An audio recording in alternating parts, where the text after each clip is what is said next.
Welcome to Yazhini சமையல். இன்றைக்கி யாழினி சமையலில் நம்ம இனிப்பு பணியாரம் எப்படி பண்ணுறதுன்னு பார்க்கலாம் வாங்க. வெல்கம் டு யாழினி சமையல். இன்றைக்கி யாழினி சமையலில் இனிப்பு பணியாரம் பண்ண போகிறோம். அதுக்கு எந்த அளவில் நம்ம அரிசி எடுத்து பண்ணுறோன்னு சொல்லி பார்க்கலாம். நான் இந்த கப்பில் இன்றைக்கி 2 கப் பச்சரிசி எடுத்துக்கிறேன்.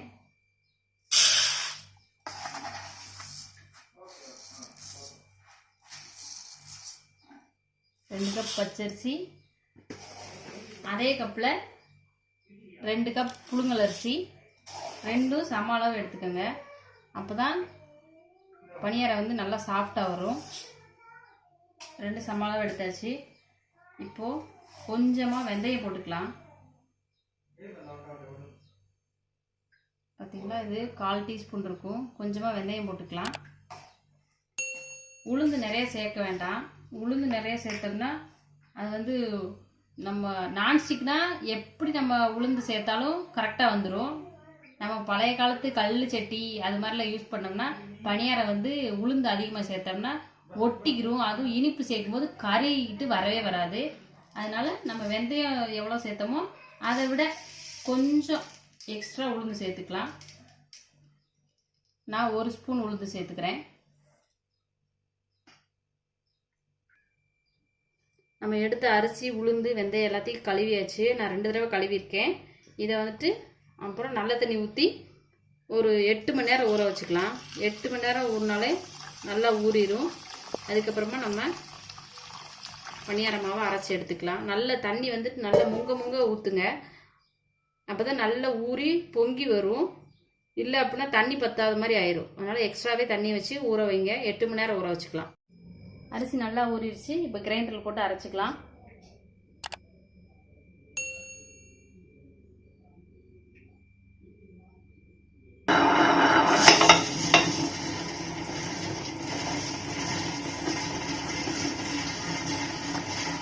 இப்போ மாவு அரைச்சாச்சு. இந்த மாவு வந்துட்டு லைட்டாக கொஞ்சம் குருணையாக இருக்க மாதிரி பார்த்து தோண்டிக்கோங்க. ரொம்ப வலுவலுன்னு அரைச்சா பணியாரம் வந்துட்டு பசை மாதிரி ஒட்டிக்கும். மாவு தோண்டியாச்சு. இப்போ மாவு வந்து 8 மணி நேரம் புளிக்கட்டும். அப்புறமா நம்ம பணியாரம் ஊற்றிடலாம். நம்ம மாவு புளிச்சிருச்சு. இப்போ மாவை நம்ம இன்றைக்கி பணியாரம் சுடுற அளவுக்கு கொஞ்சமாக எடுத்து இன்னொரு பாத்திரத்தில் மாற்றிக்கலாம்.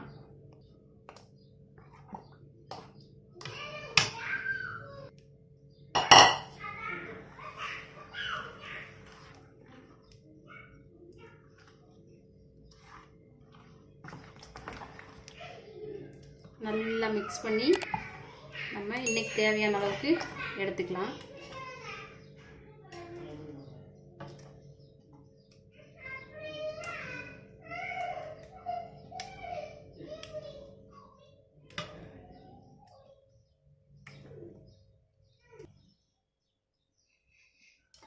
இப்போ நம்ம இனிப்பு பணியாரத்துக்கு நான் வந்து கருப்பட்டியை காய்ச்சி எடுத்திருக்கேன். ஏன்னா அதில் தூசியெல்லாம் இருக்குங்களா, அதனால் கொஞ்சமாக சுடுதண்ணி ஊற்றி ஒரு கொதி வந்து அந்த கருப்பட்டி கரைஞ்சதுக்கப்புறமா எடுத்து வச்சுக்கோங்க. இப்போ பணியாரத்துக்குள்ளே சேர்க்குறதுக்கு நான் கருப்பு எள் எடுத்திருக்கேன். நம்மளுக்கு டேஸ்ட்டுக்கு தகுந்த மாதிரி போட்டுக்கலாம். எள், சுக்கு, ஏலக்காய் இது எல்லாத்தையும் மாவுக்குள்ளே போட்டு மிக்ஸ் பண்ணிக்கலாம்.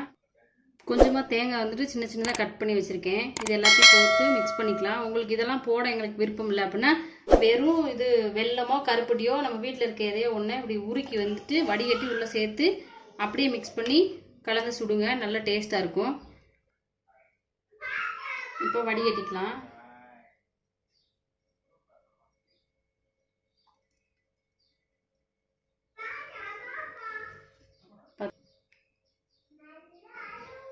நம்ம எடுத்த கருப்பட்டியில் வந்துட்டு எவ்வளோ தூசி இருக்குன்னு, இதனால் கருப்பட்டியோ வெல்லமோ மண்டை வெல்லமோ ஏதோ ஒன்றாலும் கொஞ்சமாக தண்ணி ஊற்றி காய்ச்சிட்டு வடிகட்டி சேர்த்துக்கோங்க. இப்போ இது இருக்கட்டும்.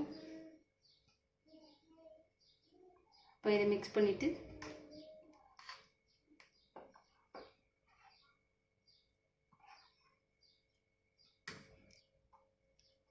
நம்ம எடுத்து வச்சு எல்லாத்தையும் சேர்த்துக்கலாம். இந்த தேங்காயை வந்துட்டு நாங்கள் வந்து பச்சையாக போடுறோம். இதுவே நீங்கள் நெய்யில் வந்துட்டு லைட்டாக வறுத்துட்டு சேர்த்திங்கன்னா இன்னும் வாசமாகவும் டேஸ்ட்டாகவும் இருக்கும்.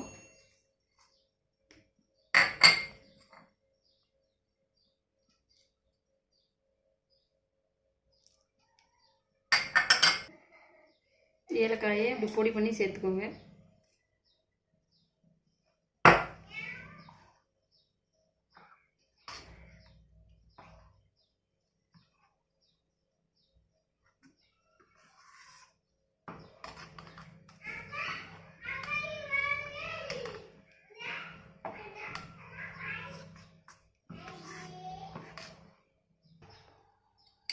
இப்போ நம்ம பணியாரம் ஊற்ற ரெடி ஆயாச்சு.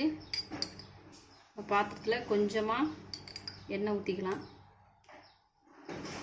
எண்ணெய் ஊற்றிட்டு எண்ணெய் லைட்டாக காயவும் மாவை ஊற்றிடலாம்.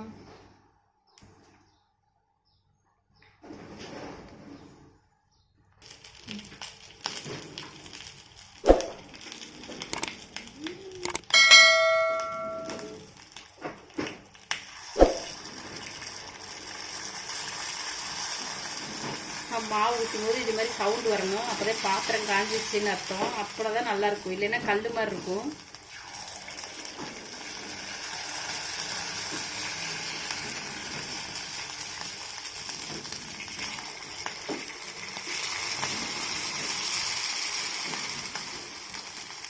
சிம்மில் வச்சுக்கோங்க. இப்போ லைட்டாக மேலே கொஞ்சமாக எண்ணெய் ஊற்றிட்டு வந்து ஒரு மூடி போட்டு மூடி வச்சிடலாம். ஒரு நிமிஷம் கழிச்சு திறந்து பார்ப்போம்.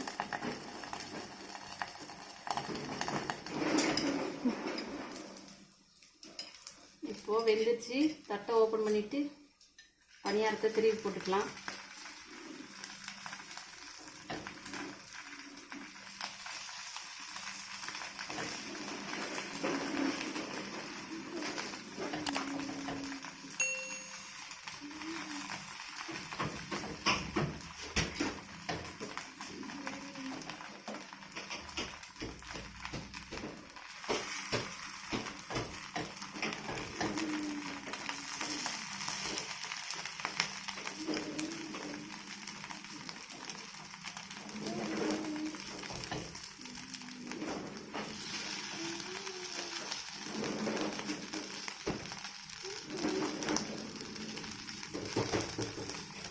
மறுபடியும் ஒரு நிமிஷம் மூடி போட்டு வேக வைக்கலாம்.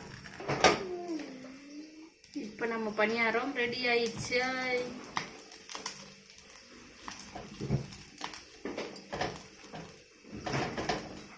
என்ன இவ பணியாரம் இப்படி கருப்பா வந்திருக்குன்னு நினைக்காதீங்க. நம்ம கருப்பட்டி போட்டதுனால இந்த கலர்ல வந்திருக்கும். இதே வெள்ளை கலர்ல கடையில விற்கிற மாதிரி உங்களுக்கு வேணும்னா நீங்க வந்து வெள்ளை சர்க்கரை யூஸ் பண்ணிக்கலாம். வெள்ளை சர்க்கரை யூஸ் பண்ணி நம்ம பணியாரம் சுட்டோம்னா இது மாதிரி வரும். இதே நம்ம பொங்கலுக்குலாம் யூஸ் பண்ணுவோம்ல மஞ்சள் கலர் வெல்லம், அதை போட்டோம்னா பணியாரம் வந்து மஞ்சள் கலர்ல வரும். ஆமா,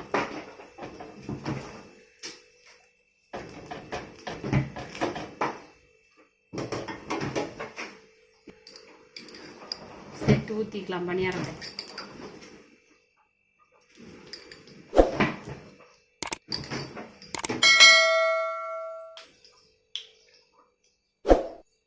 சிம்மிலே இருக்கட்டும், இல்லைன்னா நம்ம மாவு ஊற்றினோடனே கருகிற மாதிரி ஆயிடும்.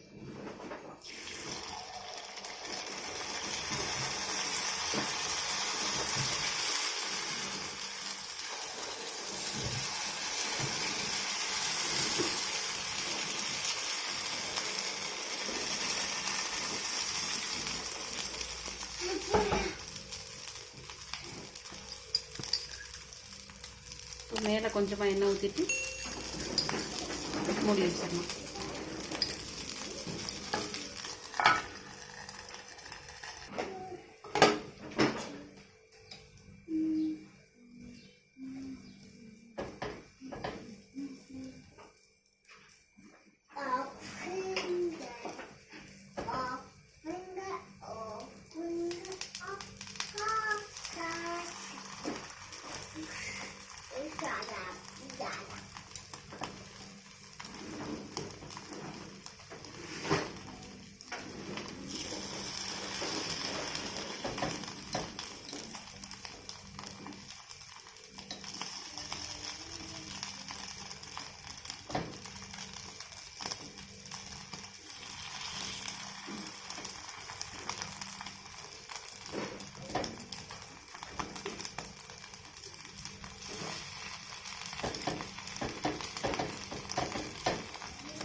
பணியாரத்தை எடுத்துடலாம்.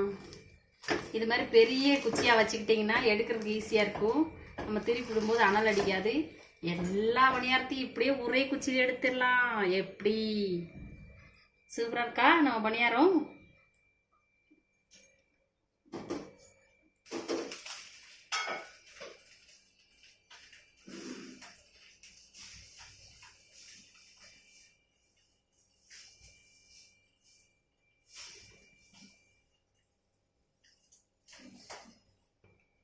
நம்ம பணியாரம் ரெடி ஆயிடுச்சு.